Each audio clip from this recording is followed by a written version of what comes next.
e posibil să construim împreună, și subliniez cuvântul împreună, o realitate în care fiecare român își folosește zilnic punctele forte în slujba a ceva de care este autentic pasionat, trăiește aliniat cu propriile lui valori și cu propria lui personalitate și la final primește ce îl sau ce o motivează cel mai mult, chiar și în perioade instabile, lipsite de certitudine și așa mai departe, cum e perioada pe care o trăim. Inteligența artificială și procesarea informației or să transforme fundamental afacerile în următorii 5 ani și când spun foarte multe, procentul e 86%.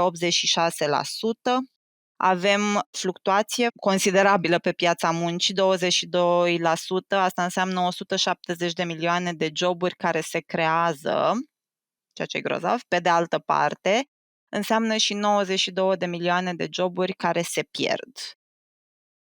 Oamenii nu prea fug de muncă, ci fug de medii în care nu se simt bine, ba chiar se simt striviți.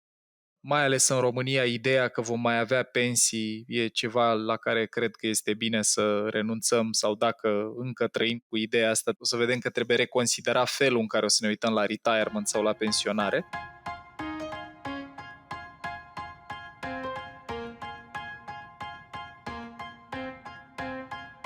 Salutare, stimați ascultători sau privitori, dacă ne urmăriți pe YouTube, suntem Paul alături de Luciana și alături de Dorin, care lansăm împreună episodul numărul 1 din sezonul Pregătiți-vă numărul 13. 13 sezoane, Dumnezeule. Dorin, până la 40 și cât ai zis, sezonul 12 bis, mă.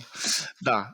Tema sezonului ăstuia este relația noastră cu munca. Ne-am dorit să continuăm după sezonul 12 în care am povestit despre descoperirea ADN-ului vocațional, cu un sezon în care să mutăm un pic focusul de la individ la cum arată piața muncii, atât în general în lume, dar și cu un pic mai mult focus pe România. Și o să povestim niște lucruri interesante în sezonul ăsta, de la cum poate educația să rămână relevantă în viitor, la care sunt abilitățile care ne pot ajuta să rămânem relevanți în lumea viitorului și tot așa. În episodul ăsta vrem să aruncăm o privire cu date, susținut așa cu niște rapoarte și niște cercetări despre cum arată piața muncii în lume și apoi o să vă povestim din cercetarea Vocația românilor sub lupă, pe care am făcut-o odată și cu lansarea proiectului ADN Vocațional, cum arată lucrurile astea în România. Până ajungem acolo, te rog, Luci. Și facem asta, adică trecem prin date și la nivel mondial și din ce am extras noi și o să povestim puțin mai târziu la nivelul populației din România, pentru că vrem să ne uităm pe de o parte la cum arată lucrurile acum, pe de altă parte o să vedeți care sunt estimatele pentru următoarea perioadă și în al treilea, dar poate cel mai important rând pentru noi, vrem să ne uităm la cum anume un concept precum ADN vocațional, așa cum l-am numit noi, poate să ne ghideze în a găsi lucruri care sunt nu neapărat constante, dar mai degrabă centrale, părți importante din cine suntem noi ca profesioniști, de natură să ne permită să navigăm prin toate schimbările astea și tot ce urmează să vină, în ce estimate avem acum și, bineînțeles, după punctul ăsta. Acum, realitatea destul de tristă, da, pe care trebuie să o adresăm la început de sezon și la început de episod, e că noi trecem prin școală foarte preocupați de valoare și de viitor. Povesteam la evenimentul de lansare de la ADN Vocațional cu Fabiola Hosu, care la întrebarea pentru ce ne pregătește școala, răspunsul este pentru test. Și în 2025 e un răspuns care vine de la un expert în educație, de la un om care conduce o școală și, din păcate, încă e așa. Apoi, dobândim ceva cunoaștere dacă avem noroc și cunoașterea asta e dobândită cu precădere prin memorare. Și dacă avem foarte mult noroc, poate la finalul școlii, fie că vorbim de liceu, fie că vorbim de facultate, ieșim și cu ceva abilități. Și apoi părăsim școala fără să avem multă claritate cu privire la care ne sunt talentele, care ne sunt pasiunile, valorile, sau cum anume propria noastră personalitate ne influențează motivațiile și comportamentul în viitoarea viață profesională. Intrăm în piața muncii plini de speranțe, dar profund confuzi și bântuiți cumva de presiunea asta de a nu greși, de a demonstra, de comparația constantă cu cei din jur. De multe ori avem așteptări nerealiste, cum îmi aduc aminte de colegi de liceu de-ai mei care deveneau sau își propuneau să devină avocați că văzuseră Ally McBeal, acum mai nou probabil că Suits, sau oameni care vreau să devină medici pentru că văzuseră Dr. House, sau oameni care vedeau Sex and the City și credeau că poți să scrii un articol o dată pe săptămână și să trăiești în Manhattan într-un apartament cu 2 camere și să mai iei și bani de pantofi, genți și cocktailuri în oraș. Și în timp am ajuns să trăim într-o lume în care prea puțini oameni ajung să muncească și să activeze profesional din altă rațiune decât pentru supraviețuire sau din amorțeala confortului și a rutinei. Și, dragilor, nu e doar părerea noastră, o să venim imediat și cu datele.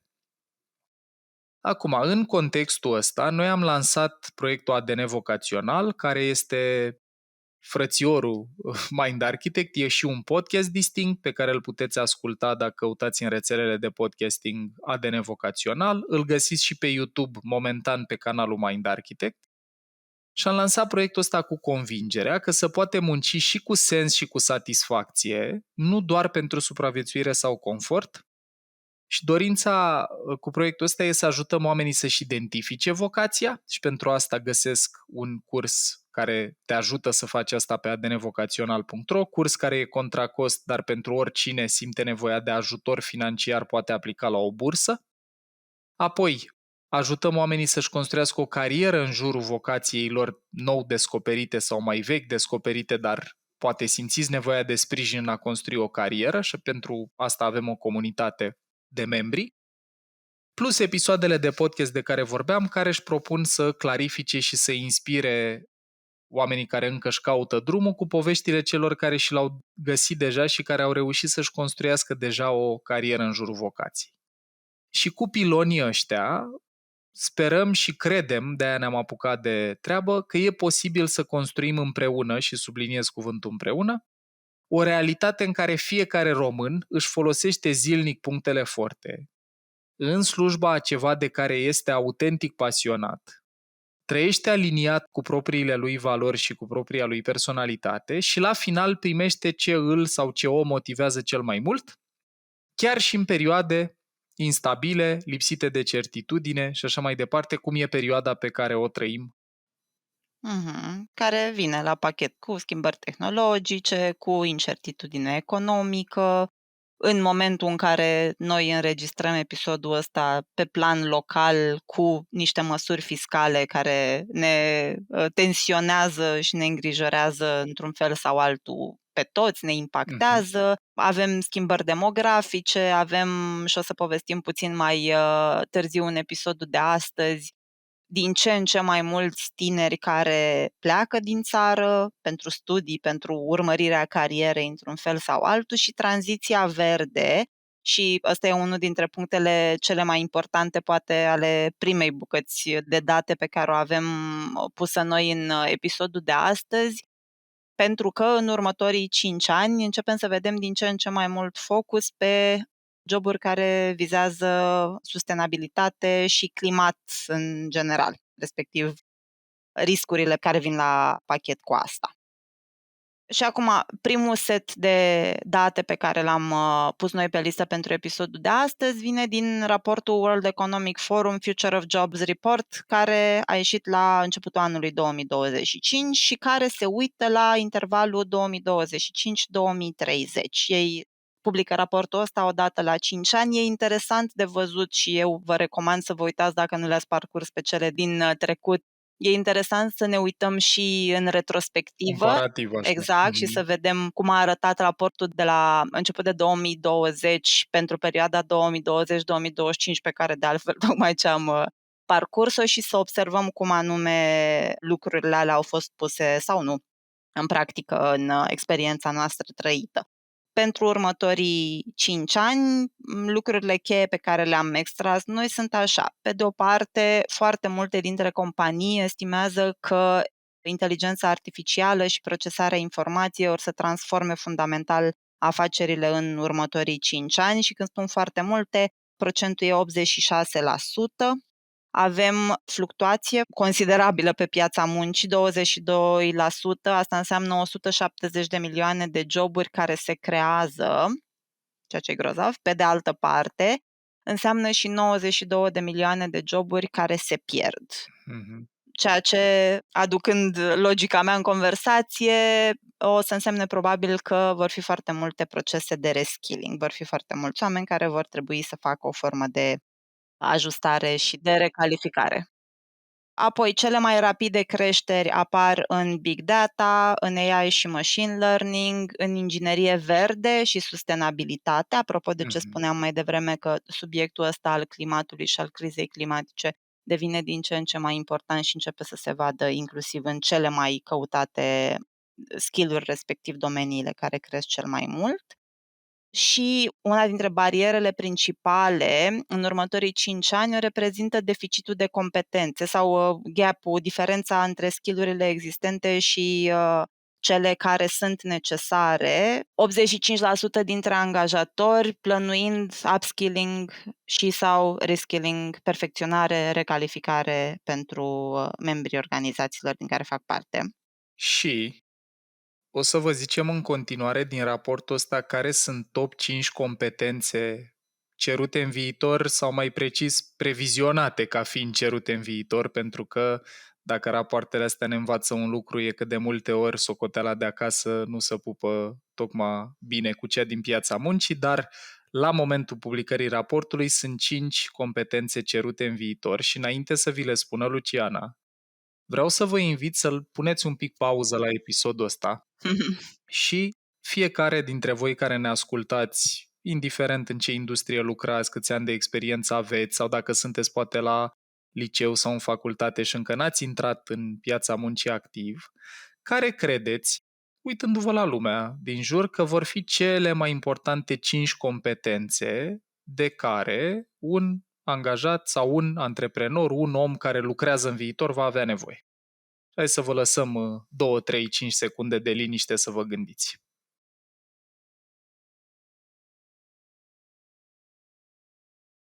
Și în speranța în care și dacă ascultați pe YouTube ați pus pauză înainte, pentru că altfel o să aveți un screenshot cu ele pe ecran, dar chiar și dacă aveți screenshot, tot faceți exercițiul ăsta și gândiți-vă ce ați fi pus în lipsa informației pe lista aia.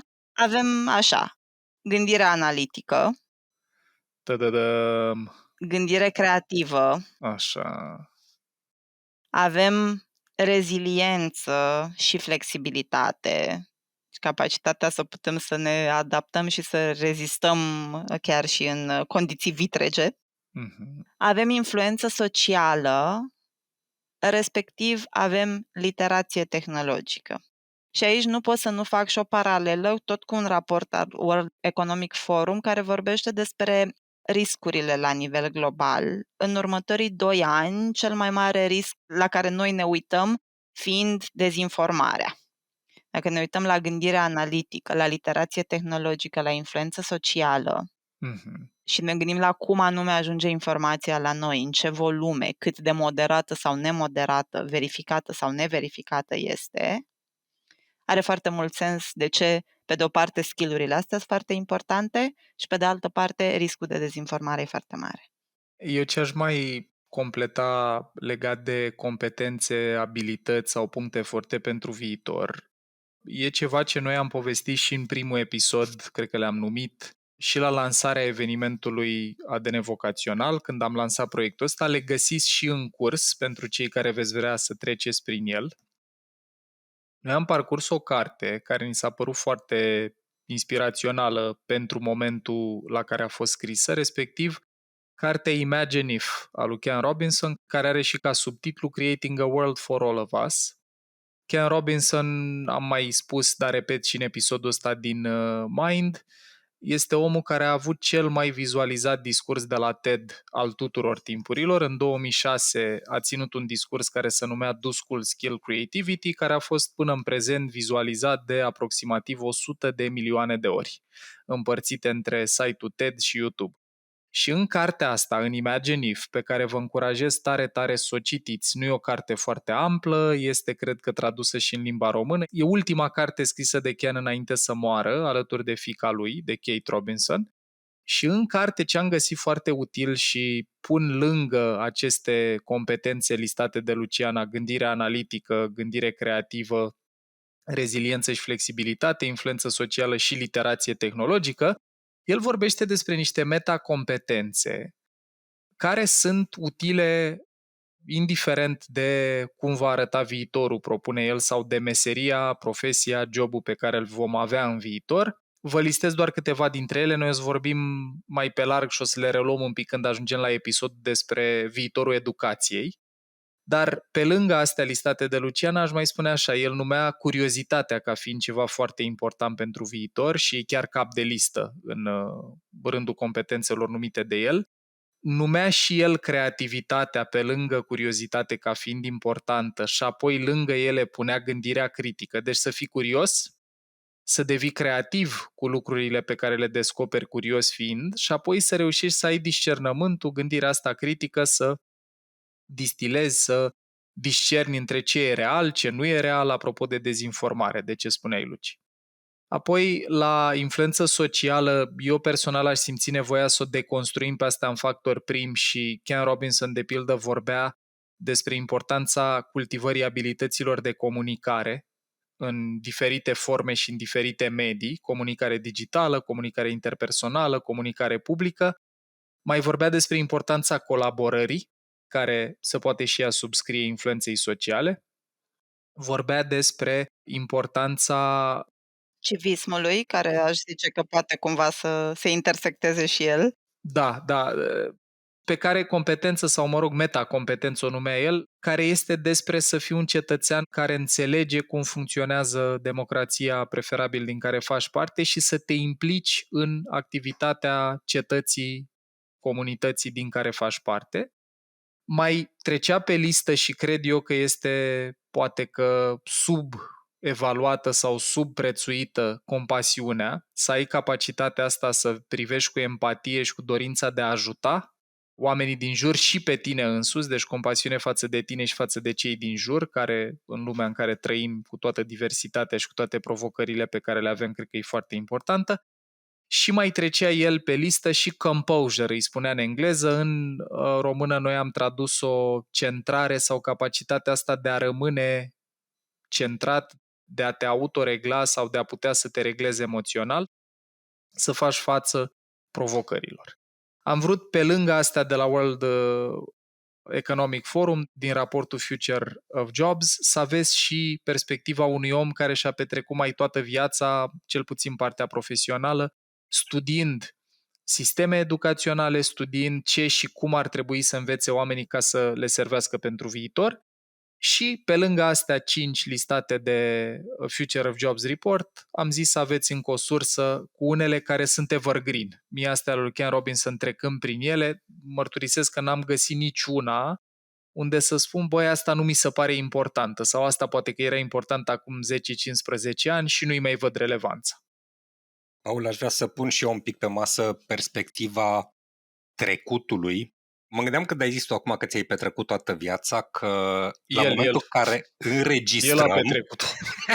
Nu eu. Ok, nu tu. În momentul în care înregistrăm, chiar calculam că am 36 de ani de muncă. Corespunde cu vârsta colegilor mei iubiți cu care înregistrăm aici. Dorin muncește de când noi trăim. Exact. Ce drăguț! Drăguț pentru voi. Da. Dar nu socotesc primii 10 ani, că n-am avut acces la informație, dar prima dată când am citit genul ăsta de raport, da. Și vreau să subliniez ideea că pe toată cariera mea m-au interesat genul ăsta de rapoarte, cum e cel pe care îl cităm acum, cel de la World Economic Forum. Cred că era 2003 sau 2004, deci sunt 20 de ani de atunci, în care un raport similar zicea așa, și mi-a rămas cuvintele astea în cap, zicea așa: top competențe pentru viitor sunt, le numeau ei în raportul respectiv, cei 3 C. Adică comunicare, colaborare, coordonare. Fac un pic de context, că la momentul ăla era momentul în care calculatoarele, eu fiind IT-ist, nu mai erau de sine stătătoare și se punea problema rețelelor de calculatoare Și eu ca IT-ist în formare la început de carieră, cum adică nu e despre limbaje de programare, este despre comunicare, colaborare și coordonare. Pe mine asta m-a ajutat mult în cariera mea să știu cum arată piața muncii în următorii 5 ani și să-mi completez crearea de abilități în zona asta. Și da, acum 20 și ceva de ani, când mi-am adus aminte acum comunicare, colaborare, coordonare, le-am pus pe radar și am făcut ceva în sensul să-mi îmbunătățesc aceste abilități. Deci pentru mine a contat. Și în etapa asta a carierei mele contează genul ăsta de rapoarte, să mă uit cu ce se cere în piața muncii.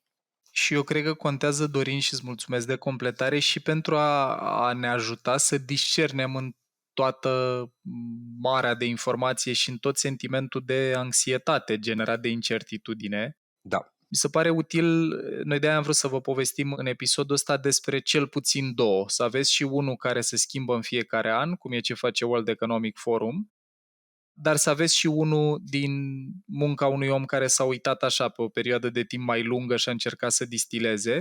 Și recomandarea asta e cumva să nu vă bazați pe o singură sursă sau un singur raport, ci să vedeți ce au ele în comun mai multe. Și uite, eu, Dorin, din ce spui, observ că 2 din 3, coordonarea nu e încă prezentă în ce descria Ken Robinson, dar comunicare și colaborare erau relevante și acum 10 de ani, 20 să zicem, că ai zis să dăm la o parte primii 10 din experiența ta, și 20 de ani mai târziu, în 2022 sau când a publicat el cartea, Imagine If, încă sunt pe lista asta. Exact. Deci unele din ele chiar sunt utile indiferent de moment.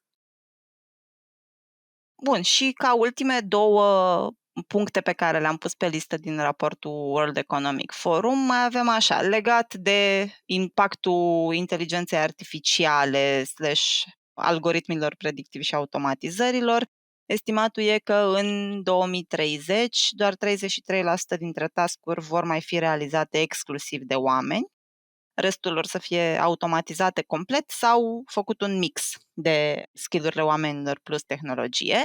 Iar legat de schimbările climatice, ele și împreună cu tranziția verde generează o cerere crescută pentru ingineri în energie regenerabilă, sustenabilitate și mediu. Și asta e unul dintre setul de abilități, respectiv una dintre direcțiile de formare, printre cele care au creșterile cele mai mari, inginerii de mediu, respectiv inginerii în energie regenerabilă, ajungând în raportul de la World Economic Forum în top 15 joburi cu cea mai mare creștere în următorii ani. Eu vreau să zic, Luci, o singură idee legat de aspectul ăsta că până în 2030 doar 33% din sarcini vor fi făcute exclusiv de către oameni. Eu ascult în ultima vreme multe podcasturi și am încercat să parcurg așa multe conversații despre muncă, viitorul muncii și în contextul lansării ADN vocațional, dar și pentru că mă preocupă așa viitorul profesional și al meu și al nostru și în general.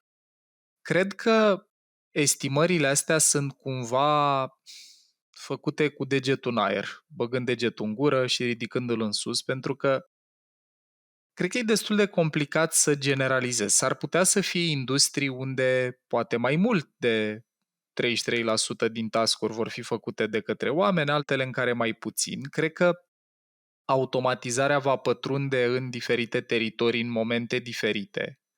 Cert este că primul pas până ca oamenii să fie înlocuiți complet de automatizări, de robot sau de AI va fi ca oamenii să lucreze împreună cu AI-ul. Citeam recent un articol în care vorbeau de ideea asta că cam orice sarcină pe care o face ea acum tot trebuie verificată de oameni. Și aș spune asta atât pentru cumva relaxarea noastră emoțională, că poate că, ok, dracu e negru, dar poate că nu e atât de negru și poate că nu e chiar după colț. Și cred că mai contează mult și de domeniu, mai contează și de, cum ziceam, teritoriu, că s-ar putea ca în România era și bancul ăla prost în anii 2008-2009, că la noi nu o să vină criza, că n-are pe unde. Așa că, într-un fel, s-ar putea că și aspectele astea care, dacă urmărim publicații internaționale, dacă urmărim podcasturi gen Lex Fridman, Joe Rogan, Founders sau altele, să avem sentimentul ăsta iminent că mâine îmi pierd jobul. Mâine un AI sau un om cu un AI or să mă facă să devin irelevant profesional. Eu aici sunt curios și de părerea lui Dorin, care este totuși parte într-o dita mai compania și e expus, e o companie cu atât mai mult și de tehnologie și e expus la lucrurile astea. Și aș vrea să știu dacă în rândul companiilor multinaționale de tehnologie există sentimentul ăsta iminent de pericol sau e o preocupare pe care e bine să o avem pe radar, cum facem să învățăm să folosim AI-ul și literația tehnologică de care ne vorbea Luciana, dar totuși nu stăm cu pistolul la tâmplă. Iartă-mă, doar vreau să adaug o chestiune la ce ai spus tu, Paul, că cred că e și valoros și relevant să nu facem niște corelații care nu există. Că 30% dintre task-uri sau dintre activități vor fi făcute de AI, nu înseamnă restul de 67% sunt lucruri care se pierd în ce înseamnă munca oamenilor. Asta nu reiese din raport în mod necesar și mă întorc la unul dintre lucrurile pe care le spuneam mai devreme, și anume că estimatul e că se creează 170 de milioane de joburi în contrast cu 92 de milioane care se pierd. Deci nu înseamnă neapărat o pierdere foarte mare a unui procent din joburi. Mulțumesc. Dorinu? Da, așa vorbind pe date, într-adevăr, și observațiile pe care le văd corelează cu tot ce ați zis voi până acum, dispar anumite activități, nu joburi neapărat în întregime, dispar și joburi.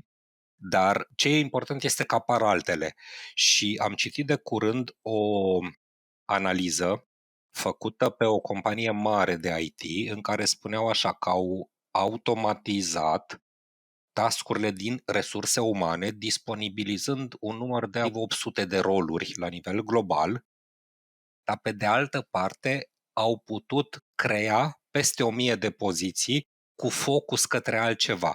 De-aia exact ce zicea Luci înainte, reskilling-ul ăsta și upskilling-ul, ceea ce în românește se traduce prin reperfecționare sau reînvățarea continuă, devine foarte important. În studiul respectiv, oamenii, de exemplu, din resurse umane nu neapărat și-au pierdut joburile, da? Dar au fost prinși în programe să învețe, nu știu, alte zone, să devină consultanți de resurse umane sau să facă alte lucruri. Perfecționarea e importantă. Deci, concluzia mea este că AI-ul și automatizarea clar vor reduce din elementele astea repetitive care pot fi automatizate, însă creează mult în zona aia de, uite, skill-uri de creație, exact ce zicea Luci înainte, da? Unde e destul de dificil să punem AI-ul. Sau să-l punem complet. Sau să-l punem complet, da. Ok. Asta m-aș bucura mult într-un sezon întreg dedicat ideii de cum muncim și relația noastră cu munca, să ne uităm cu preocupare, dar nu cu spaimă. We are in this together. E vorba și sper ca până la final și din episodul ăsta, dar mai ales din ce o să mai povestim în sezon, să aveți și mai multă claritate legat de ok. Ce trebuie să fac să rămân relevant? Și de oportunitate. Exact. Care sunt și oportunitățile în tot Exact. contextul ăsta, că s-ar putea să automatizeze sau să se simplifice și lucruri care nu îmi fac o mare plăcere? Da. Cum pentru mine sunt băgarea facturilor în SPV sau de lucruri de felul ăsta. Exact. Și mă uit la generația părinților mei care n-au avut oportunități. Adică eu am crescut acasă cu ideea asta. Copile, învață, ia-ți un job. Am mai zis eu prin episoade de podcast. Stai cu minte și ieși la pensie de acolo. Și știm cu toții că sunt cercetări care arată că în ziua de azi, în 2025, omul își schimbă traseul carierei de 2-3 ori în viață. Adică sunt niște oportunități până la urmă. Și aș vrea să aduc în discuție un al doilea studiu, deci ăsta primul pe care l-a sumarizat Luci și îi mulțumesc pentru asta, Future of Jobs Report, care, apropo, e un studiu de 290 de pagini. Eu vă zic așa, la persoana întâia, eu sunt genul care le citește, le analizează, adică un raport amplu. Al doilea este făcut de Gallup. Ăsta nu e așa mare, e de jumate, are numai 140 de pagini, care se uită la starea actuală a pieței muncii. Deci dacă cel anterior se uită în viitor pe următorii 5 ani, În raportul de la Gallup se uită mai ales la factorul ăsta pe care îl numesc englezii engagement, noi l-aș traduce Angajament. angajament sau implicare, dacă e până la urmă. Cum arată implicarea? Și aici Mhm. sunt câteva date pe care le-am extras și le expun imediat și care pe mine unele m-au frapat, abia aștept să le discutăm.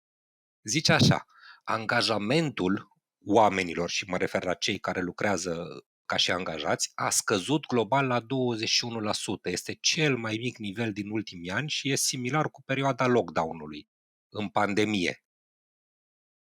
În categoria oamenilor care nu mai sunt angajați, managerii sunt în mod particular cei care au cea mai mare scădere de engagement și nu numai de engagement, și de well-being, adică de stare de bine, da? Doar 27% din manageri se simt angajați, iar starea lor de bine a scăzut între 5 și 7 puncte procentuale. Plus, 70% din engagementul, angajamentul echipelor, depinde direct de managerul lor. Vedem că aici este o corespondență 1 la 1, Mhm. însă sub 44% dintre manageri au primit training managerial adecvat. Și aici, iară, n-am cum să nu comentez că observăm destul de mult în societatea românească, mai ales în companii, dacă ești bun ca specialist, te fac manager. Da. Și te descurci tu. Exact. Fără să avem neapărat training. Mhm. Doar 33% dintre angajați spun că trăiesc o viață bună. 40% experimentează zilnic stres și aceste cifre au stagnat sau chiar au scăzut în ultimii 2 ani. Mai am 2 informații. 50% dintre angajați caută activ sau urmăresc oportunități de joburi noi, semnalizând un nivel ridicat de nemulțumire și de nesiguranță profesională. Deci 1 din 2. 1 din 2. Da. Și aici un exercițiu de imaginație. Dacă engagementul global ar crește de la 21 câte acum la 70%, Deci s-ar tripla și ceva. exact, care este acel 70% a fost ales pentru că reprezintă nivelul celor mai bune organizații. Asta la scară globală ar adăuga 9,6 trilioane de dolari, care este echivalentul la un plus 9% din PIB-ul global. Mhm. Date foarte interesante. Acum, eu ce aș completa la ceva descris Dorin e că România e foarte interesantă în cercetarea asta. Noi o să vă povestim în ultima parte din episod și ce arată cercetarea făcută de noi pentru lansarea ADN vocațional, dar chiar din studiul ăsta de la Gallup, România în 2023 și 2024 a scorat undeva la 35-36% în studiile astea de angajament, deci semnificativ mai mare decât media europeană și decât media globală prezentată de Dorin. Deci 35-36 versus 21. Acum, cercetarea spune că rolul managerului e foarte important pentru asta. Managerii joacă un rol atât de important că undeva la 70% din angajamentul echipei pare a fi atribuit în mod direct relației cu managerul principal, cu managerul direct. Tot din cercetarea asta vine informația. Da. Deci nu știu dacă în România avem manageri mai buni și asta face ca cifra asta, care oricum e mică, deci 35-36 e departe de 70 sau de mai mult, dar e peste medie. Apoi, ce mai pare că contează este că oamenii să facă muncă cu sens pentru ei, meaningful work. Cercetarea zice că pe lângă calitatea managerilor contează și cât de mult sens găsesc oamenii în munca pe care o fac. Motiv pentru care noi în sezonul ăsta avem un episod întreg dedicat ideii astea de sens în muncă și cum faci să-l găsești sau să-l regăsești. Și în plus mai contează și cultura mediului de lucru. Aici am prezentat într-un episod pe YouTube pe care îl puteți găsi dacă căutați Mind Architect, cultură organizațională. Am arătat cum a evoluat cultura de organizație din România 2022 comparat cu 2011, să vedem ce s-a schimbat. Mhm. O singură completare mai vreau să mai fac aici legat de engagementul ăsta de 70%, care nu e pus acolo așa la întâmplare, e raportat la organizații care au bune practici, la Best Practice Organization și la 2024 ele ajung la 70% și sunt curioasă dacă e detaliat în raport care sunt practicile pe care le au organizațiile astea de ajung la astfel de rezultate. Uite, eu uitându-mă în el, sunt lucruri care apar recurent. Acum s-ar putea să nu vă spunem ceva foarte nou, dar mi se pare că problema mare în piața muncii în România și nu numai e că noi nu aplicăm ce ne spune cercetarea că merge și din surse vechi. Eu o să vi le listez și pe unele le vom dezvolta, despre altele am mai vorbit în episoade și începem cu numărul 1, focusul pe manager. Deci companiile astea care au cel mai bun engagement investesc în manager pentru că înțeleg că rolul managerilor direcți a echipelor contribuie la până la 70% din angajamentul pe care echipele alea l-au. Apoi, au misiune și scop foarte clare, angajații înțeleg bine și se pot conecta cu scopul și cu misiunea organizației. După aia investesc în dezvoltarea angajaților și datele astea, vă spun, ele sunt de la Gallup, dar se leagă foarte mult și cu ce am văzut noi în cercetarea vocația românilor sub lupă, unde toate publicurile țintă studiate, de la 16 ani și până la 55 plus, deci cred că nu avem niciun public, nicio categorie de audiență studiată, care să nu spună că ce și-ar dori în plus la locul curent de muncă este mai mult training. Scuză-mă, Paul, fac doar o completare cu mențiunea că acolo am întrebat categoriile de vârstă care au deja joburi, care sunt deja la job, dar da, absolut toate au în top 3 training. Da, și în cercetarea noastră a ieșit ideea de training, dar cum e pusă în Gallup în cercetarea lor, cred că merită subliniat, employee development, adică ideea asta de a-ți ajuta oamenii cu oportunități de creștere, de învățare și de a-și pune în valoare punctele forte. Nu neapărat training, să mergi la cursuri în sală, deși, mă rog, și ăsta e un lucru care era cerut de toate categoriile de vârstă studiate. Deci, pe lângă dezvoltarea managerilor, dezvoltarea angajaților, misiune clară și scop clar, mai avem în top recunoaștere și apreciere. Un lucru care contribuie și care contribuia în datele astea la angajament ridicat, la implicare ridicată, e ca oamenii să simtă că munca lor este recunoscută și apreciată. Noi avem datele pe care ni le dă și studiul făcut pe arhitectura personalității oamenilor din mediul profesional în România, unde au fost măsurați 5135 de oameni între mai 2016 și mai 2019 și pentru 74% dintre ei, deci pentru 3 din 4 oameni în mediul profesional, nevoia psihologică numărul 1 este recunoașterea muncii. Mai avem în top deschiderea către feedback și comunicare. Companiile cu angajament ridicat reușeau să creeze canale de comunicare clare și angajații să poată să dea și să primească feedback autentic, deci nu doar de bine, nu își doresc să audă doar de bine, dar să fie un feedback care să fie luat în calcul și pe care să se acționeze. Și aici o să fac din nou o paralelă și cu vocația românilor sub lupă, unde, la fel, pe majoritatea segmentelor de vârstă pe care le-am chestionat, comunicarea cu managementul, respectiv atitudinea echipei de top management, sunt și ele în top 3 cele mai importante lucruri pe care le-ar schimba. La nemulțumiri, exact. Apropo de faptul că companiile care sunt în top la angajament, care reușesc să mobilizeze angajament din partea angajaților, investesc în manager și investițiile alea probabil că se simt, în timp ce alea care sunt prea puțin capabile să genereze angajament, oamenii din ele cer în top 3, pe lângă investiții în training și adresarea felului în care managementul comunică. Apoi, ultimele două din listă pentru angajament ridicat erau focusul pe well-being, pe stare de bine, deci organizații care prioritizează și starea de bine a angajaților, inclusiv starea lor de bine mentală și fizică, nu doar stare de bine în sensul de chestii materiale. Și, foarte interesant, ultima idee din studiul Gallup despre ce crește angajamentul oamenilor este dacă oamenii pot să-și practice punctele forte și să-și pună în valoare talentele la locul de muncă. Ei spun în cercetare strength-based approach, adică fix tâul din modelul TPVM, talente, pasiuni, valori, motivații, care e cumva motorul, nucleul, ideea centrală din ce folosim noi în ADN vocațional pentru identificarea traiectoriilor profesionale. Excelent. Și iarăși, apropo de nume, Pentru că Gallup, pe lângă raportul pe care noi l-am prezentat, ei mai mențin niște premii. Deci există un Gallup Exceptional Workplace Award și ei se uită la companiile care obțin 70% engagement. Sunt exemple de companii de la producția farmaceutică în Europa, hoteluri de lux în Thailanda, deci pentru cine este curios să caute, poate găsi pe internet, ca să nu mai detaliem noi acum, Gallup Exceptional Workplace Award. Și acolo este o listă de companii care au ajuns la nivel de 70% engagement.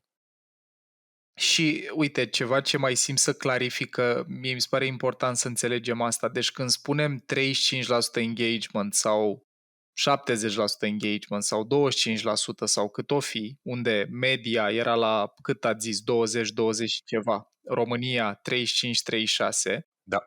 Gallup în raportul ăsta când spune procent engagement, se referă la faptul că numărul ăla dintr-o 100 de angajați sunt în categoria de a fi foarte puternic implicați și entuziasmați în munca lor. Deci nu vorbim de faptul că 35 dintr-o 100 sau că oamenii sunt angajați la 35% din maximul lor, ci cât la sută dintr-o 100 de oameni sunt angajați puternic, să simt foarte implicați și foarte entuziasmați de munca lor. Și aici, practic, 3,6 din 10 oameni în România sau 36 dintr-o 100, iar în media europeană 20 de oameni dintr-o 100, 2 din 10, ceea ce chit că te uiți la 35%, chit că te uiți la 26%, tot foarte rău e.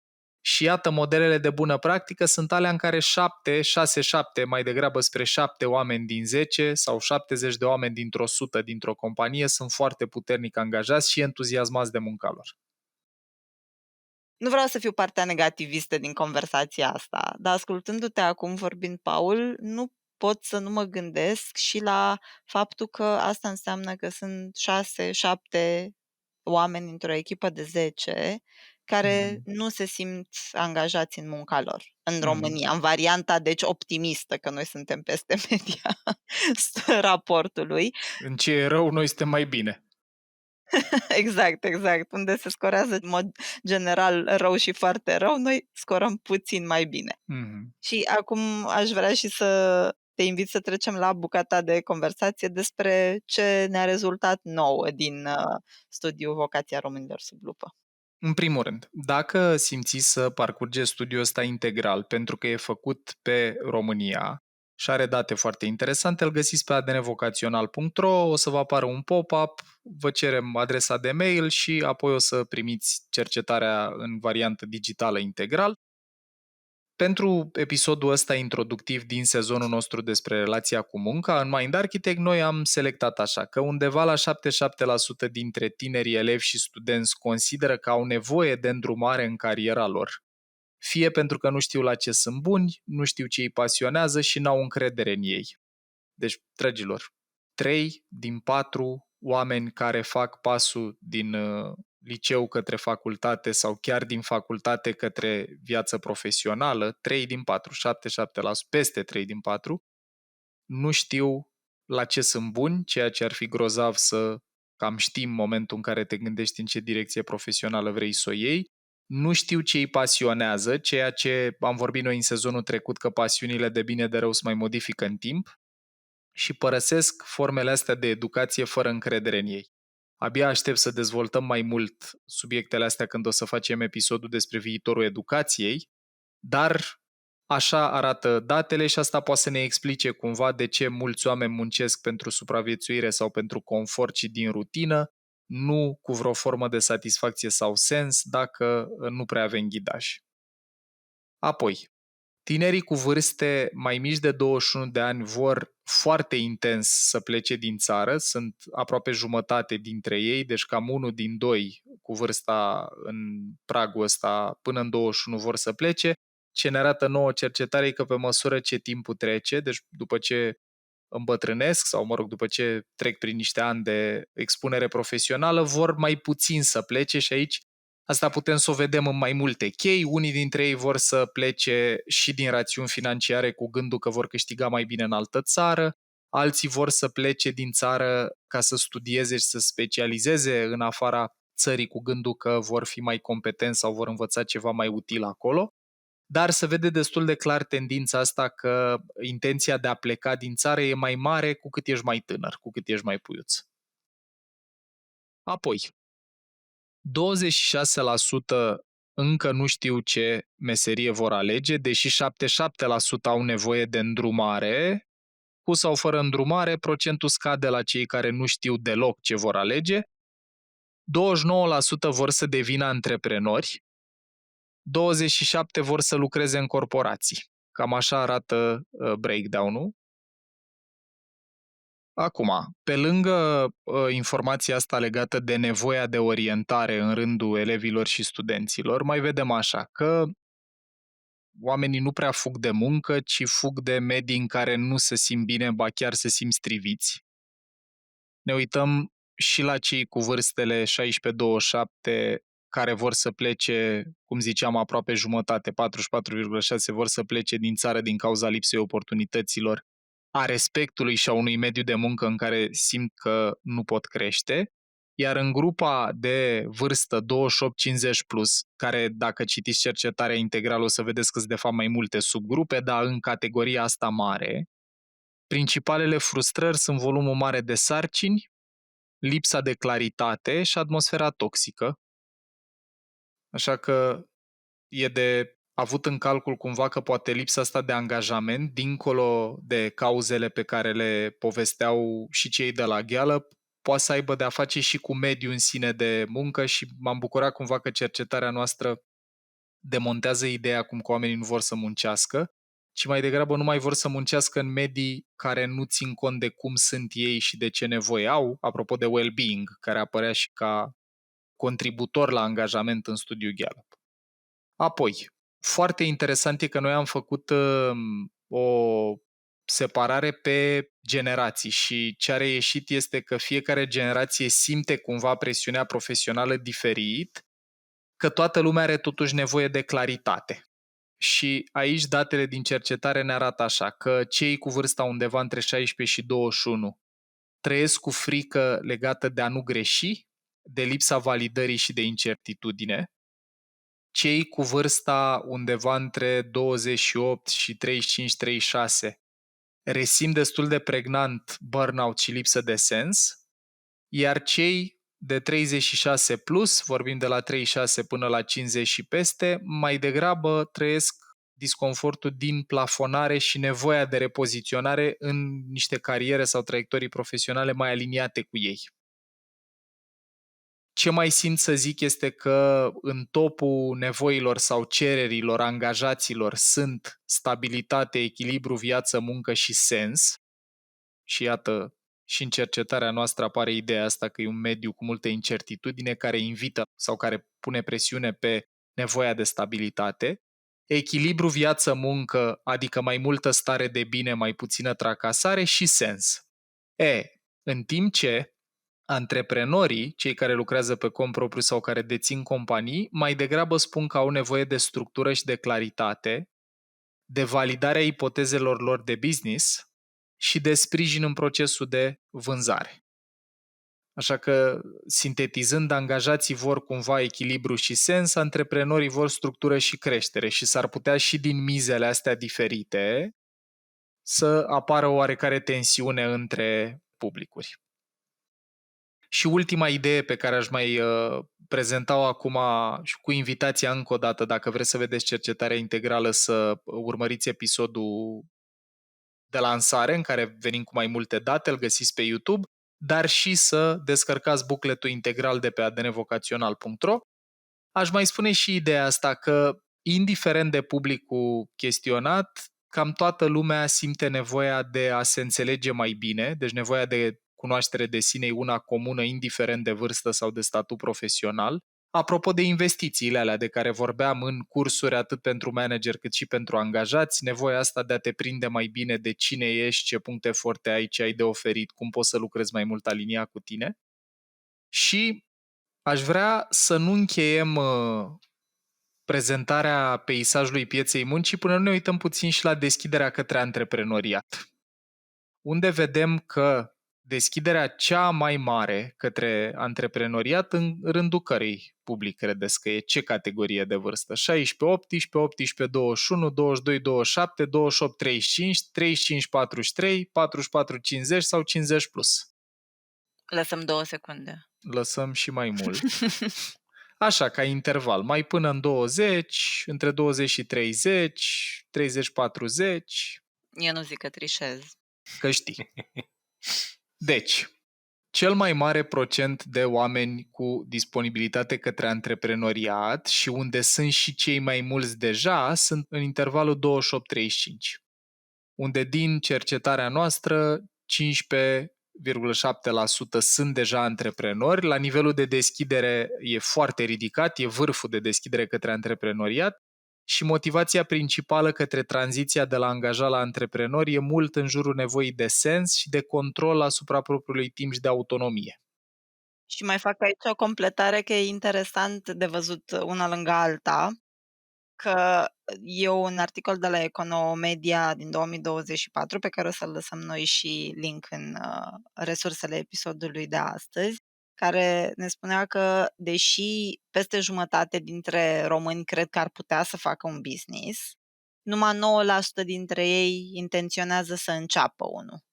Și aici numeau ca principale bariere lipsa clarității, a resurselor și încrederea scăzută în faptul că chiar ar avea succes. E foarte interesantă chestia asta. Într-un fel, dacă mă uit la procent, e un procent mic de oameni care sunt deja. Mă uit la intervalul de pildă 22-27, unde sunt 13%, 28-35, 15% și după aia culmea, dar scade un pic. La 35-43 avem 12% dintre oameni și vârful de deschidere și de apetență antreprenorială e între 22 și 43. Cu vârful clopotului sau cel mai ridicat punct, 28-35. Interesant e că motivațiile sunt diferite și provocările sunt diferite. Dacă la motivații la 22-27 vedem autonomie, potrivirea cu propriile valori, la 28-35 vedem nevoia de sens și mai mult control asupra propriului timp, la 35-43 căutarea unui sens mai profund în muncă este principalul motiv de tranziție. Deci sunt practic generațiile sau intervalele de vârstă în care oamenii au avut deja niște succes profesional, au crescut și acum caută sens. Și provocările sunt diferite. Dacă la cei foarte tineri, 16-21, sunt mult lipsă de claritate, necunoașterea pieței, frică de eșec, lipsă de bani, lipsă de încredere, lipsă de validare externă, la 22-43, între provocări vedem așa, claritatea pe modelul de business, deci să mută focusul mai mult pe nu mi-e clar ce să fac cu modelul de business decât n-am încredere în mine sau nu mi-e clar ce vreau. Lipsa banilor puși deoparte și, foarte interesant, la 28-35, care sunt cei mai deschiși la a tranzita către antreprenoriat, o provocare e lipsa de timp pentru a face tranziția, care e ceva despre care o să vorbim. Aici am vrut doar să vă deschidem un pic interesul și poate apetitul pentru subiectul antreprenoriat în ecosistemul profesional din România în 2025, dar o să avem un episod dedicat unde am și cerut input de la voi cu ce v-ar interesa cel mai tare să adresăm acolo și o să fie printre episoadele de final din sezonul ăsta. Stimați tovarăși și prieteni, Luci și cu Dorin, deci am povestit despre 3 cercetări diferite, Future of Jobs Report 2025, uitându-ne înainte la viitorul muncii, Gallup State of the Global Workforce și vocația românilor sub lupă. Ce concluzie aveți voi după ce am trecut prin toate astea? Mie mi se pare că într-o piață a muncii cu engagement-ul scăzut, că tot am prezentat eu partea asta de engagement, mai adaug și partea asta de nemulțumire legată de locul de muncă, de burnout ridicat, stres, comunicarea cu management, mutatul dintr-un job în altul. Consider că oamenii care își cunosc clar talentele, pasiunile, valorile, structura de personalitate ar avea mai multe șanse să-și găsească locul de muncă, jobul care să le ofere energia și să o poată folosi în loc să o consume, Mm. să echipeze mai bine pentru stres și schimbări accelerate și să poată performa susținut fără să cadă într-o epuizare sau în această lipsă de engagement. Super, Dorin, mulțumesc. Luci, cu tine, după ce am trecut în toate datele astea, ce rămâne așa prezent? Eu o să fiu optimistul de serviciu. Ce frumos, ai schimbat blana Da. de mai devreme, când erai pesimistul de serviciu, ia zine. Am fost? Așa ai zis, că nu vrei să fii, dar ne-ai zis ceva că te Da, că întristează nu vreau acolo să cu fiu, vreau să fiu Da. negativ, exact. O să fiu optimistul de serviciu de data asta și o să spun ceva și inspirat de un episod pe care tu tocmai ai terminat să-l înregistrezi pentru ADN Vocațional.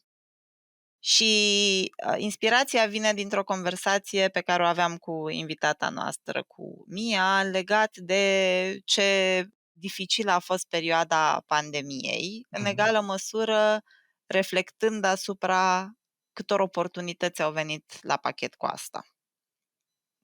Cu toată dificultatea pe care am avut-o de tranzitat și optimismul meu la finalul episodului ăstuia tot de aici vine.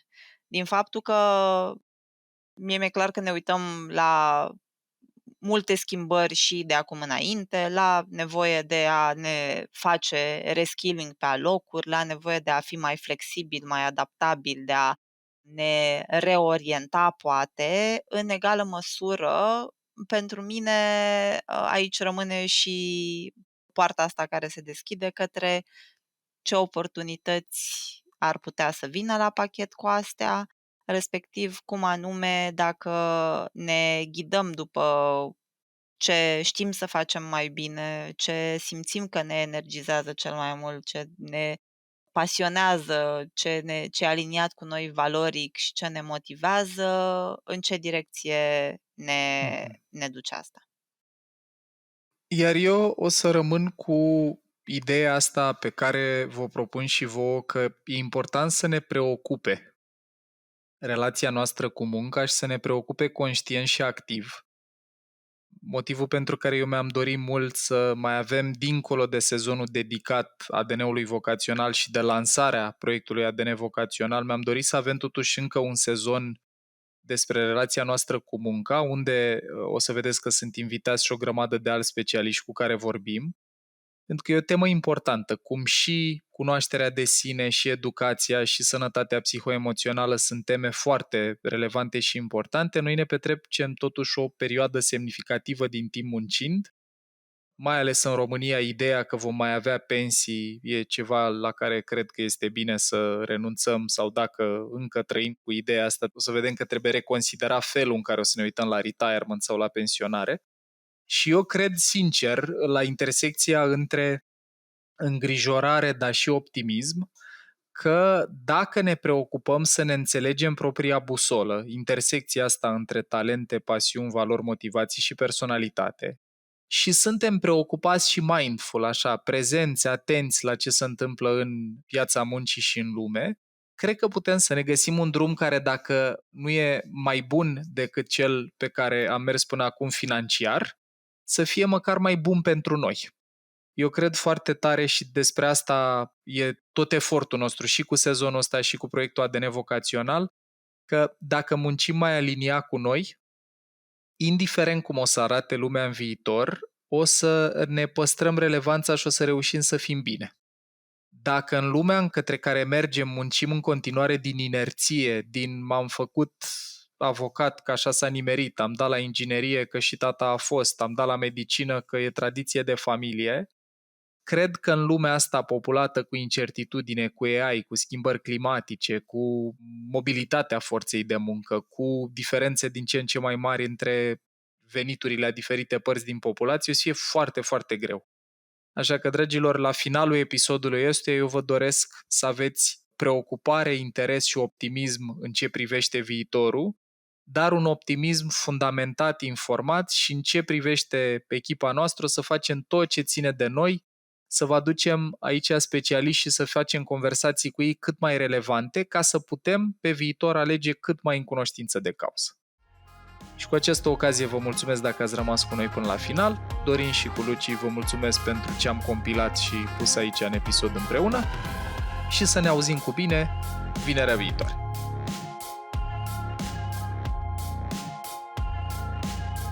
Acesta este un material gratuit prin care echipa Mind Architect contribuie la dezvoltarea personală și la cunoașterea de sine fundamentate în știință. Dacă vrei să aprofundezi subiectul pe care tocmai l-ai ascultat, devină și tu membru Mind Architect Premium, unde ai acces la materiale audio-video, rezumate infografice și recomandări de resurse. În plus, și poate cel mai important, întâlnirile MA Live, unde poți intra în direct cu echipa noastră pe teme care te interesează. Și acces la grupul de Facebook privat, unde ținem aproape de comunitatea abonaților. Iar dacă vrei să înveți în ritmul tău, te așteptăm pe mindarchitect.ro în secțiunea Online Academy, unde te așteaptă cursuri certificate, cu informație clar organizată, cu suport vizual excelent, teste și studii de caz. Poți asculta în continuare gratuit episoadele de podcast Mind Architect pe rețelele de podcasting precum Spotify, Apple Podcasts, YouTube și pe mindarchitect.ro. Iar dacă ți-a plăcut acest episod și crezi că i-ar face viața mai bună cuiva cunoscut, ne-am bucurat tare să ne ajuți cu un share. Conținutul Mind Architect nu este destinat și nici nu trebuie interpretat ca fiind utilizabil pentru a diagnostica, trata, atenua, vindeca, preveni sau un alt mod a fi utilizat pentru orice boală sau condiție medicală. Nu reprezintă substitut pentru consultație psihologică sau pentru muncă terapeutică.